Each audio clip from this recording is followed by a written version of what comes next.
श्री स्वामी समर्थ. नमस्कार मंडळी, स्वागत आहे तुमचे माझ्या यूट्यूब चॅनलवरती.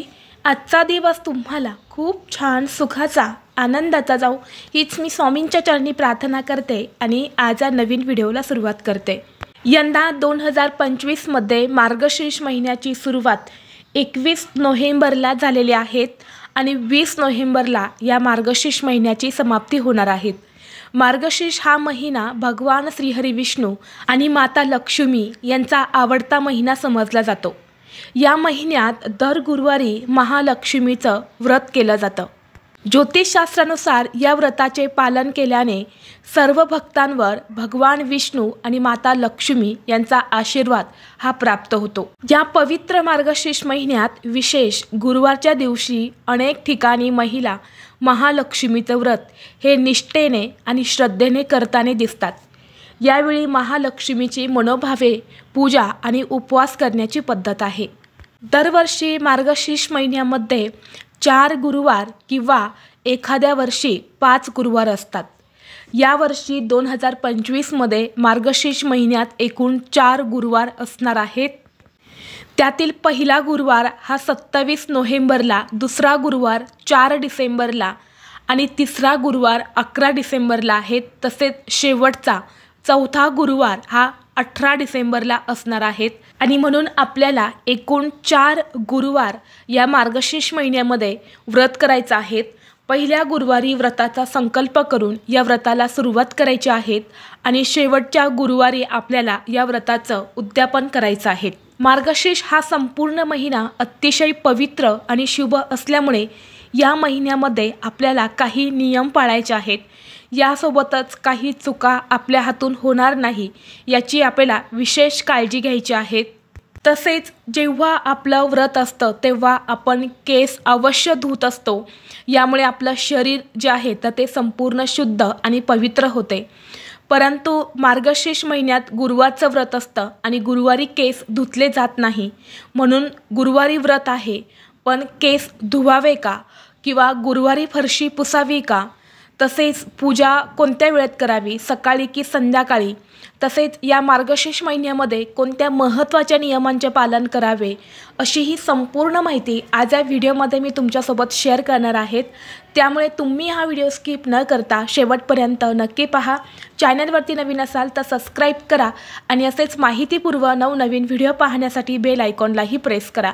म्हणजे जेव्हा कधी मी नवीन व्हिडिओ अपलोड करेल त्याचं नोटिफिकेशन सर्वात अगोदर तुम्हाला भेटेल आणि तुम्ही एक पण व्हिडिओ मिस करणार नाही. तर पहा, मार्गशीर्ष हा महिना अतिशय पवित्र आणि शुभ मानला जातो.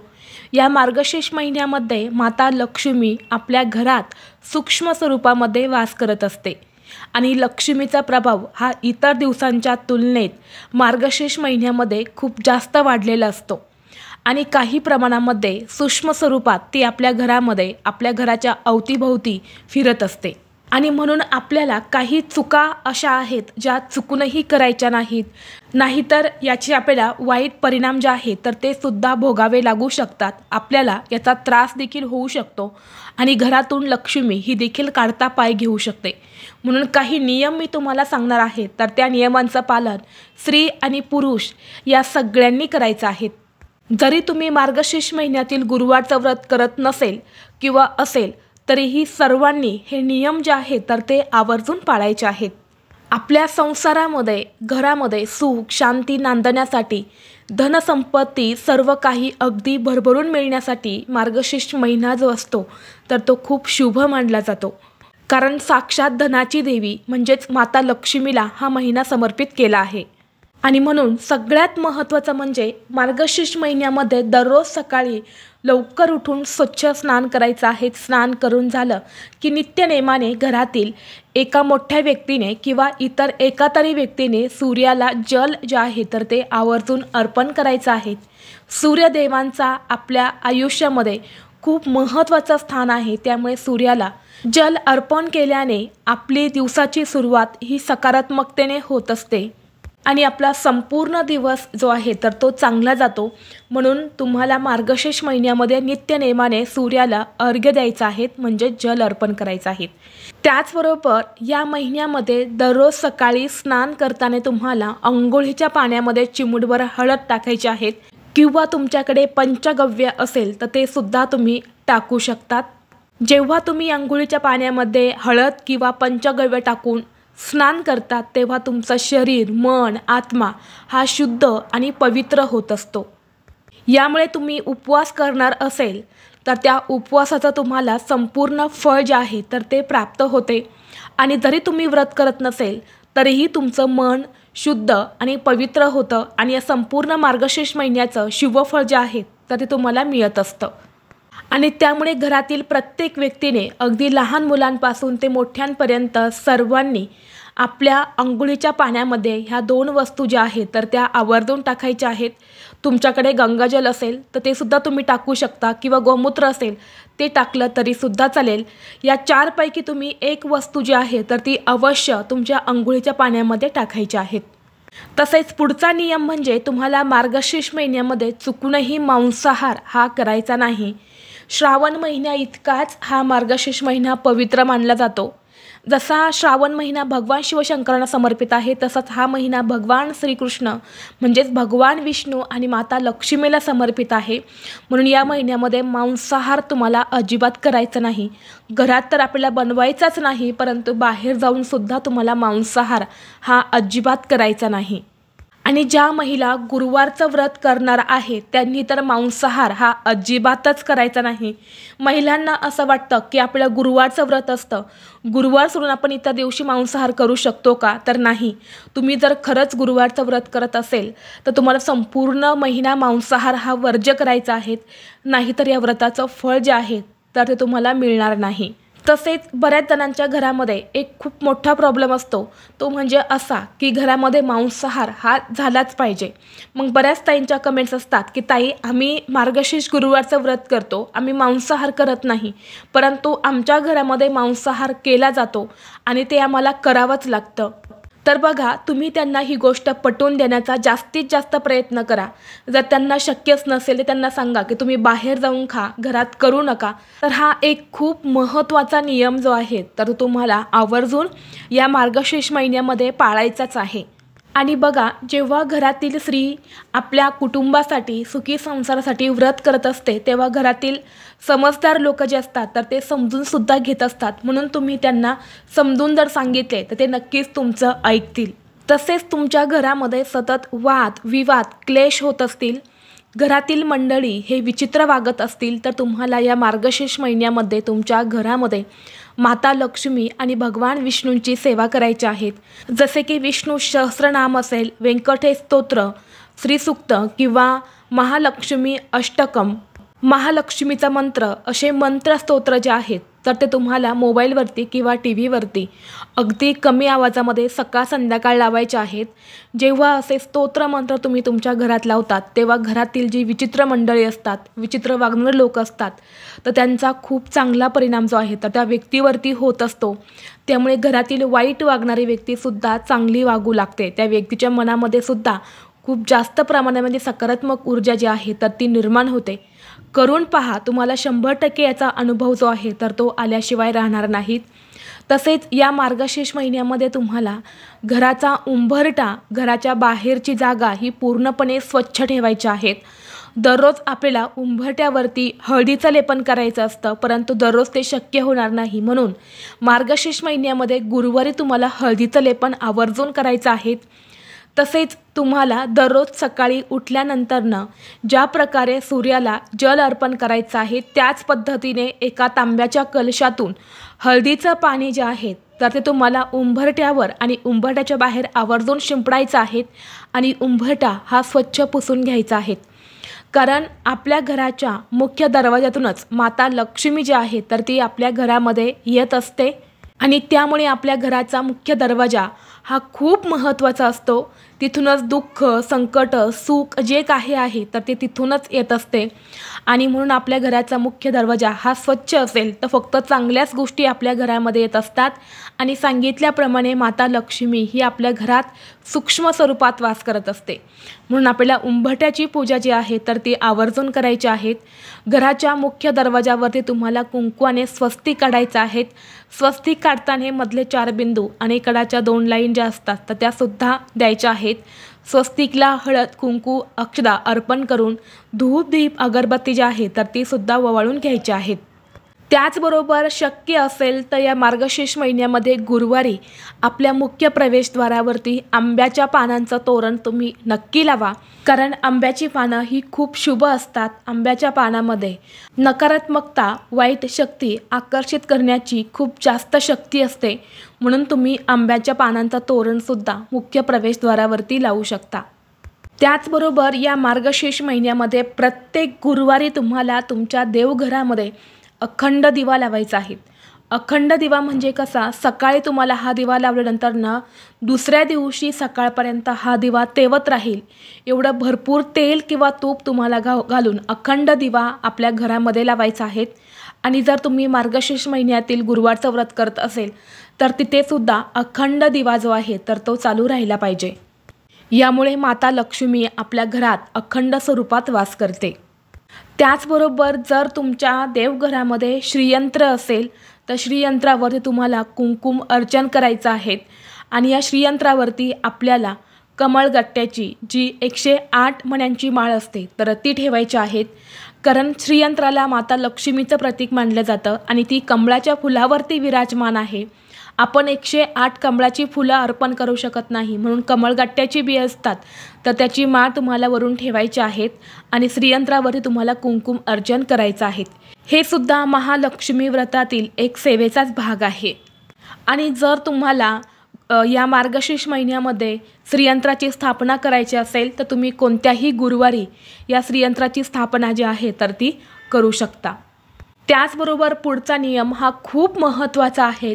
आपल्याला मार्गशीर्ष महिन्यामध्ये गुरुवारी तसेच प्रत्येक दिवशी आपल्या घरातील वातावरण हे आनंदी आणि सकारात्मक ठेवायचं आहे। चुकूनसुद्धा घरातील स्त्रीचा अपमान तुम्हाला करायचा नाहीत। स्त्रियांना कोणतेही वाईट अपशब्द जे आहेत तर ते बोलायचे नाहीत, कारण स्त्रीला लक्ष्मी म्हटलं जातं आणि ज्या घरात स्त्रीचा अपमान केला जातो त्या घराची कधीही प्रगती होत नाही।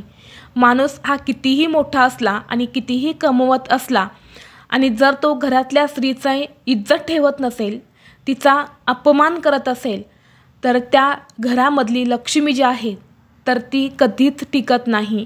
ती नेहमी त्या घरावरती नाराज असते आणि अशा घराचं कधीच कल्याण जे आहे तर ते होत नाही।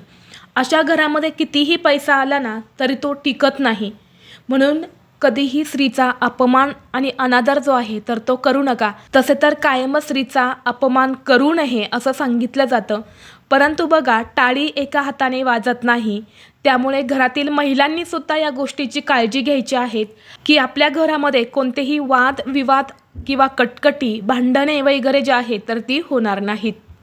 तसेच चुकूनही कोणासोबत खोटं बोलू नका, कोणाला फसवू नका आणि चुकूनही कोणाचा अपमान होईल अशा गोष्टी ज्या आहेत तर त्या तुम्हाला अजिबात करायच्या नाही। जर तुम्ही यासारखे कृत्य केले तर याचं तुम्हाला परतफेड जी आहे तर ती करावीच लागते, परंतु यामुळे आपले आर्थिक नुकसान जे आहे तर ते सुद्धा होत असते। त्याचबरोबर पुढचा नियम हा देखील अतिशय महत्त्वाचा आहे। या महिन्यामध्ये तुम्हाला कोणाकडूनही उसने पैसे जे आहेत तर ते मागायचे नाहीत आणि घ्यायचे नाहीत, तसेच कोणाला उसने पैसे सुद्धा तुम्हाला द्यायचे नाहीत। जर खूपच एखाद्या व्यक्तीचं महत्त्वाचं काम असेल, दवाखान्याचं काम असेल तर अशा वेळी तुम्ही पैशांची देवाणघेवाण करू शकता, परंतु विनाकारण तुम्ही पैशांची देवाणघेवाण जी आहे तर ती करू नका। खरंच जाणीवपूर्वक म्हणजे खरंच त्या व्यक्तीला त्या गोष्टीची गरज आहे का, मदत केल्यामुळे त्या व्यक्तीचं काहीतरी कल्याण होणार आहे तर अशाच हेतूने तुम्हाला पैशांची देवाणघेवाण जी आहे तर ती करायची आहे। त्या व्यतिरिक्त तुम्हाला पैसे कोणाला द्यायचे नाहीत आणि कोणाकडून तुम्हाला घ्यायचे देखील नाहीत। आणि समोरची व्यक्ती आपल्याकडे पैसे कशासाठी मागत आहे तिथपर्यंत आपल्याला कळतं, आपण त्या व्यक्तीचा अंदाज घेऊन जो आहे तर ती मदत करायची आहे। त्याचबरोबर पुढचा नियम म्हणजे या मार्गशीर्ष महिन्यामध्ये तुमच्या घरावर कोणतीही अनोळखी व्यक्ती आली, अगदी तुमचा शत्रू जरी तुमच्या घरी आला किंवा एखादी गाय कुत्रा आला तर त्याला तुम्ही हुसकावून लावू नका। गाय आणि कुत्रा असेल तर त्याला एखादी भाकरी किंवा चपाती तुम्हाला खायला द्यायची आहेत। एखादा अनोळखी व्यक्ती आला तर त्याला पाणी द्यायचं आहे किंवा त्यालासुद्धा तुम्हाला काहीतरी खायला प्यायला द्यायचं आहे, परंतु तसंच तुम्हाला तुमच्या घरातून काढून द्यायचं नाहीत. कारण माता लक्ष्मी ही आपल्या घरात कोणत्या स्वरूपात येऊ शकते हे आपल्याला सांगता येत नाही. म्हणून त्या व्यक्तीलासुद्धा तुम्हाला दूध, फळं किंवा इतर काही असेल खाण्याच्या वस्तू तर त्या तुम्हाला आवर्जून द्यायच्या आहेत. परंतु न खाता पिता आपल्या घरातून त्या व्यक्तीला तुम्हाला जाऊ द्यायचं नाहीत. म्हणतात ना, अतिथी देवो भव, हा नियम आपल्याला पाळायचाच आहे. यानंतर पुढचा सगळ्यात महत्त्वाचा नियम म्हणजे बऱ्याच महिला ज्या असतात तर त्या प्रेग्नेंट असतात किंवा महिलांना लहान बाळ असतं आणि अशातच त्यांची व्रत करण्याची इच्छा असते. परंतु मार्गशीर्ष महिन्यातील गुरुवारचं व्रत जे आहे तर ते फक्त फळं खाऊन केले जातं आणि म्हणून अनेक जणांची इच्छा असूनही त्यांना व्रत करणं शक्य होत नाही. तर पहा, देवाला भक्तिभाव हा खूप जास्त महत्त्वाचा असतो. त्यामुळे तुम्ही प्रेग्नेंट असेल, तुम्हाला काही गोळ्या औषधं चालू असतील किंवा तुम्हाला लहान बाळ असेल तर अशा वेळी तुम्ही जे उपवासाला पदार्थ चालतात जसे की खजूर असेल किंवा फळं असतील, साबुदाणा खिचडी असेल, वेपर्स असतील, राजगिराचे लाडू असेल, दूध, जे काही उपवासाचे पदार्थ आहे तर ते खाऊन तुम्ही उपवास जो आहे तर तो करू शकता. असं अजिबात नाही की मला काही खाता येणार नाही म्हणून मी उपवास करणार नाही, तर असं अजिबात मनामध्ये ठेवू नका. तुम्ही उपवासाचे सर्व पदार्थ खाऊन हे व्रत करू शकता. शेवटी भक्तिभाव हा खूप महत्त्वाचा असतो. यानंतर पुढचा प्रश्न हा सुद्धा बऱ्याच महिलांना पडत असतो. जेव्हा आपल्याला उपवास असतो तेव्हा आपण केस धुत असतो, परंतु शास्त्रानुसार गुरुवारी केस धुतले जात नाही. परंतु आपण गुरुवारी उपवास करणार आहेत, मग केस धुवावे का? तर पहा, जरी हा मार्गशीर्ष महिन्यातील गुरुवार असला आणि आपण उपवास करत असलो तरीही आपल्याला गुरुवारी केस चुकूनही धुवायचे नाहीत. मग तुम्ही बुधवारच्याच दिवशी सकाळी केस धुवायचे आहेत आणि गुरुवारी फक्त स्नान करून तुम्हाला पूजा मांडणी, व्रतकथा, तुमचं व्रत जे आहे तर ते विधिवत करायचं आहेत. परंतु चुकूनसुद्धा तुम्हाला महिलांनो गुरुवारी केस धुवू नका. यामुळे आपल्या मुलाबाळांची प्रगती जी आहे तर ती खुंटत चालते. आपल्या कुंडलीतला गुरुग्रह हा सुद्धा कमकुवत होत असतो आणि आपल्या स्त्रियांच्या कुंडलीतला गुरुग्रह जो असतो ना तो मुलं आणि आपला पती यांच्या संबंधित असतो. यामुळे त्यांच्या आयुष्यामध्ये सुद्धा अडचणी येतात. म्हणून चुकूनसुद्धा तुम्ही गुरुवारी केस धुवू नका. त्याचबरोबर गुरुवारी व्रत आहे, आपल्या घरामध्ये पूजा मांडणी केली जाते, मग आपलं घर हे स्वच्छ असायला हवं. म्हणून घराची फरशी पुसावी का? तर अजिबात नाही. तुम्हाला बुधवारीच सकाळी घराची फरशी व्यवस्थित स्वच्छ पुसून घ्यायची आहेत. जी काही जाळी जळमट आहे तर ती काढून घ्यायची आहेत. फरशी व्यवस्थित स्वच्छ पुसून घ्यायची आहेत. फक्त गुरुवारी जिथे तुम्ही पूजा मांडणी करणार आहे तिथे थोडंसं पाणी शिंपडून एका स्वच्छ कपड्याने पुसून घ्यायचं आहे आणि तिथे तुम्हाला पूजा मांडणी करायची आहेत. परंतु चुकूनसुद्धा तुम्हाला घराची फरशी ही अजिबात पुसायची नाही. त्याचबरोबर आता या व्रताची मांडणी म्हणजे पूजा सकाळी करावी की संध्याकाळी? तर पहा, जर तुम्ही घरीच असेल तर सकाळी तुम्हाला 12च्या अगोदर ही पूजा मांडणी करायची आहेत आणि पूजा जी आहे तर ती करून घ्यायची आहेत. आणि जर सकाळी तुम्हाला नाही शक्य झालं तर सायंकाळी तुम्ही 5 वाजल्यानंतरनं 6:30-7 वाजेपर्यंत ही पूजा मांडणी करू शकतात आणि जी काही तुमची पूजा आहे तर ती तुम्ही करू शकता. फक्त दुपारची जी वेळ असते ना 12, 12:30, 1, 2 वाजेपर्यंत तुम्हाला या वेळेमध्ये ही जी पूजा आहे ना ही तुम्ही मांडू नका किंवा जी काही तुम्हाला कथा वाचायची आहे तर ती सुद्धा तुम्ही दुपारी वाचू नका. सकाळी किंवा संध्याकाळी तुम्ही ही पूजा जी आहे तर ती करू शकता. आता उपवास कधी सोडावा? तर उपवास हा तुम्हाला सकाळी दिवसभर करायचा आहे, संध्याकाळी तुम्हाला आरती करायची आहेत, नैवेद्य दाखवायचा आहे आणि यानंतर तुम्हाला हा उपवास जो आहे तर तो सोडायचा आहे. उपवासामध्ये तुम्ही भाजी, भाकरी, डाळ, भात बनवला तरीही चालेल किंवा एखादा गोडाचा पदार्थ बनवा, तोच नैवेद्य तुम्हाला दाखवायचा आहे आणि यानंतर तुम्हाला हे व्रत जे आहे तर ते सोडायचं आहे. आणि पूजा ही तुम्हाला दुसऱ्या दिवशी उचलायची आहेत. म्हणजे उत्तर पूजा जी आहेत तर ती तुम्हाला शुक्रवारी सकाळी करायची आहेत. त्याचबरोबर पुढचा नियम हा सुद्धा खूप महत्त्वाचा आहे. जर तुम्ही मार्गशीर्ष महिन्यातील गुरुवारचं व्रत करणार आहे आणि पहिल्या गुरुवारी जर तुम्हाला अडचण आली, मासिक धर्म आला, तर अशा वेळी काय करायचं, तर बघा तुम्हाला फक्त व्रत करायचं आहे, उपवास करायचा आहे, दिवसभर तुम्हाला स्मरण करायचं आहे, माता लक्ष्मीचं ध्यान करायचं आहे, चुकूनही तुम्हाला पूजा मांडणी करायची नाहीत किंवा जी काही व्रतकथा आहेत तर ती तुम्हाला वाचायची नाहीत। आणि जर तुमच्या घरामध्ये कुणी एखादं करणारी व्यक्ती असेल, तुमची मुलगी असेल किंवा सून असेल, तर तुम्ही तिच्याकडून ही पूजा मांडणी करून घेऊ शकतात आणि व्रतकथा जी आहे तर ती सुद्धा वाचून घेऊ शकतात आणि तुम्ही फक्त व्रत केलं तरीसुद्धा चालते। परंतु कुणीही करणार नसेल तर तुम्हाला फक्त व्रत करायचं आहे आणि पुढचा गुरुवार तुम्हाला कंटिन्यू करून हे व्रत जे आहे तर ते पूर्ण करायचं आहे। जर दुसऱ्या गुरुवारी तुम्हाला अडचण येईल तर सेम सांगितल्याप्रमाणे तुम्हाला हाच नियम जो आहे तर तो पाळायचा आहे। तर ही अत्यंत महत्त्वाची माहिती मला तुमच्यापर्यंत शेअर करायची होती। व्हिडिओ तुम्हाला आवडला तर लाईक करा, चॅनलवरती नवीन असाल तर सबस्क्राईब करा आणि हा व्हिडिओ आपल्या मित्रपरिवारासोबत जास्तीत जास्त शेअर करा आणि तुमचे काही प्रश्न असतील तर कमेंट्स करा। चला तर मग भेटू असंच पुढल्या एका नवीन व्हिडिओमध्ये। तोपर्यंत सर्वांना श्री स्वामी समर्थ।